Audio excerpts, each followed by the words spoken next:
या दोघांनी महाराष्ट्रामध्ये किती कामं केले जनतेच्या फायद्यासाठी. तर पहिले Sharad Pawar Hinjawadi IT park, Kharadi IT park, Bhosari MIDC, Talegaon MIDC, Chakan MIDC, Ranjangaon MIDC, Kurkumbh MIDC आणि ऑटोमोबिलिंग दिग्गज कंपन्या म्हणजे manufacture, Tata Motors, Range Rover, Bajaj Auto, Mahindra and Mahindra, Force Motor आणि ब्रँडेड म्हणजे लक्झरी परदेशी brand, Mercedes Benz, Volkswagen, Skoda, JCB, होंडे.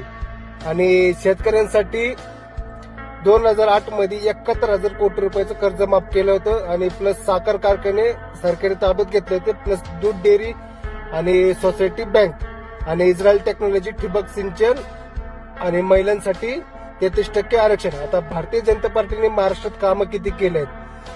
Mumbai express हवे 91 किलोमीटर, भरा 320 रुपये. समृद्धी महामार्ग 701 किलोमीटर, भरा 250 रुपये किलोमीटर. अटल सेतू मुंबई नवी मुंबई ब्रिज, भरा 250 रुपये.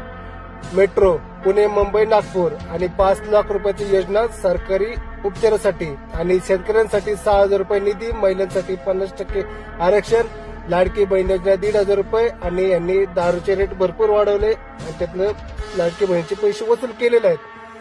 तर मग तुम्हाला ह्याच्यातलं सरकार कोणतं आवडतं कमेंटमध्ये सांगा. आले तर व्हिडिओला लाईक आणि फॉलो करून जावा. धन्यवाद.